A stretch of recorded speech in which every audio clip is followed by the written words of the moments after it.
Steve, and good day from Australia. And welcome to the 21st century enlightenment. We live in amazing times, where digital innovation is fostering mass mind through hyper-connectedness, hyper-transparency, and hyper-agility, especially in business. We've got an amazing lineup today. I think we're going to be enlightened and inspired. We have an amazing agenda and amazing speakers, and I hope you join me in welcoming them. The first one is Rejan Bourgault. Sorry, my French is not very good. But the topic that is going to be discussed by Rejan is the future technology megatrends of the next 50 years. He's a futurist, as I would like to put it. And Rejan, his background is that he's a vice president of Avaya and has been working in the high-tech sector for the past 23 years in network infrastructure, wireless, and enterprise networks. During his career, Rejan has held several positions, including international assignments in Hong Kong and Paris. Strong leadership, passion, energy, vision, and recognizability to execute are characteristics that have marked Rejan's successful 23-year career in Avaya.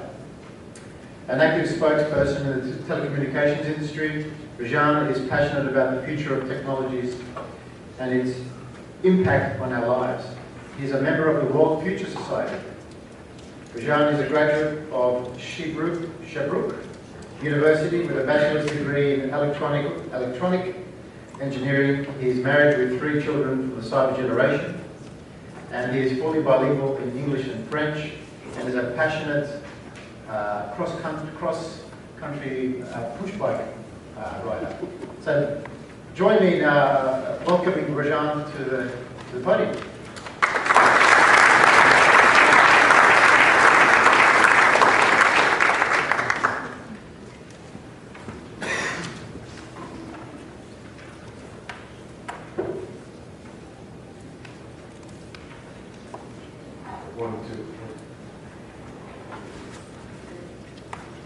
Push bike is mountain biking. Mountain.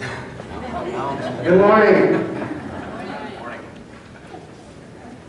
How are you today? You feel good? Oh, this is not good enough. I need energy. You feel good? Yeah. All right. We have an amazing day today, and thank you very much for the university to have me today at Million Act of Innovation. And I welcome you to join the website and link of that group. I love doing this presentation, and I love the topic. Innovation. This is exactly what I love to talk about. I give this presentation so far to about 15,000 people in different different venue, and this facility is amazing. It's very, very good. So I look forward for the next 45 minutes together. Look at this presentation really like a movie. There's absolutely no word really on my charts. It's only picture. So immerse yourself in the future. For sure, some of you, after about 20 minutes of the presentation, will start crossing arms. And I know why. It's not necessarily because you're not interested, it's because now your brain is starting to dive into the future and start to say, I like this, I don't like this. In the past, I used to do this presentation, and about 30 minutes in, I was doing 2-3 charts on the dark side of the future. I've been told, stop doing this. Let us decide what we like and what we don't like in the future, and keep the momentum high. So that's what we're going to do for 45 minutes. Are you okay with me? All right? So what do you see? You see an eye, I see a passport. A finger, an electronic wallet. Hands, a remote control for your TV. Open the TV, close the TV. Channel up, channel down. Very popular in consumer electronics show. Since December 2012, you can now buy TV like from Samsung or LG that are basically responding to your gesture. Your kids playing with their whatever Xbox or and so on, different technology, they can talk to their console with their hands. In the future, this is coming very, very prominent. Your voice, your mouth will play a key role in the future. So what you see there, it's about the size of a fridge. Basically what you see there is 5 meg of memory in 1956. This USB key here, this is the capacity in the USB key, the size of 14 football fields.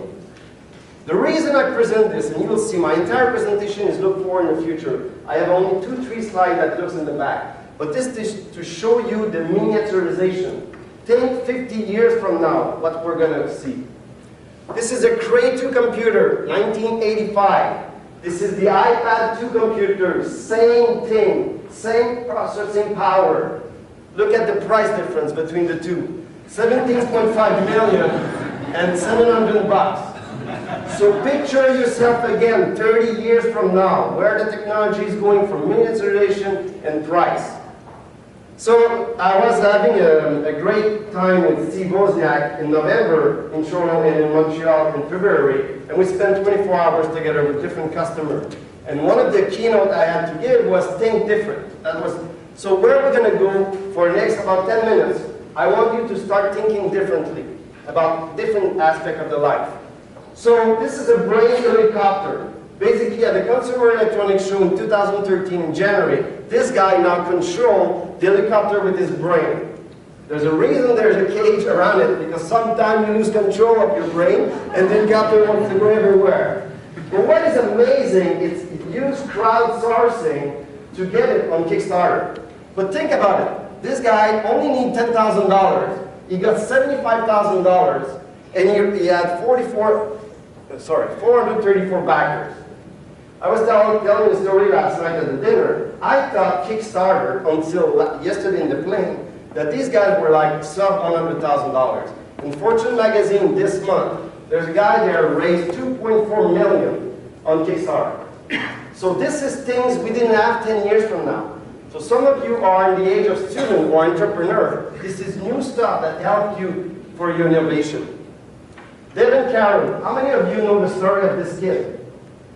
Not too many, right. This guy's 7 years old, all of a sudden, go to doctor, they tell him, sorry kids, you really have something special about you. You cannot go outside anymore. If you are in contact in classroom or in the public area, if you can't be contaminated with the air and you're stuck. So his mom stuck the kids at home, that's the only place he can be. He wanted to continue to go to school. So thanks to video technology now, this camera is now following him everywhere in the classroom. So it's easy to put the camera in the classroom, but what's the beauty here is now the kid is following his classmate when they move from class to class and so on. So you feel that he's part of the community. 1 billion. A $1,000 PC in 45 years from now will be 1 billion more powerful. Think about the consequences of this. 45 years from now, you will have a data center at home. 14 billion. That's the number of light bulbs we have on the society right now. Worldwide, that's the number of light bulbs we have. All these light bulbs are now changing to LED. What's the big difference between the two? If you have a light bulb and you do on and off non-stop, it will blow, right? If you do an LED on and off very, very fast, this is exactly what a laser do. Optical network, this is what we're doing. So one of the technology that is coming, it's called Li-Fi. Not Wi-Fi, Li-Fi. And there's a consortium there, you can Google it, you can be a member of the program and so on. And basically from the light, you can picture yourself, you're in a classroom like that, and the LED, you don't see them, but they are flashing and they're downloading HD movie on your iPad right now, or in the airplane, for example. So how many of you know this technology, this light bulb? How many of you have this light bulb at home? 1, 2, 3, that's just great. So, last time I presented, I'll tell the story after. So, picture yourself, you are a CEO of Philips. You're going to see 10 engineers in a room and say, you guys, I want you to change the light bulb industry. We used to sell light bulb for $1 for decades. I want you guys to find a way to sell the light bulb tomorrow at 60 bucks. Put on a whiteboard every single technology there is in the market right now, social media, whatever you want, and try to find something that you can get together. And this is what they created. They created the U. The U has 16 million colors per light bulb. There's a Wi-Fi chips inside of each light bulb. When you have it in your house, you can have up to 50 on a small controller. They indeed cost $60 each, and you can really control every single light bulb in your house with an iPad. You can take a picture of a sunset outside on your iPad, and you basically put all the light bulbs of the different colors you like in the sunset, and have your living room like a romance living room right there. I have a customer who told me a month ago, I said, I can't believe you cost me more than $1,000, because after I followed your presentation, I purchased 19 of those in my basement. So this is great technology, and what I like about it is the breakthrough of thinking, right, from $1 to $60. In 2013, as you know, we're 7 billion on the planet. In 2050, we're going to be roughly, sorry, the clicker.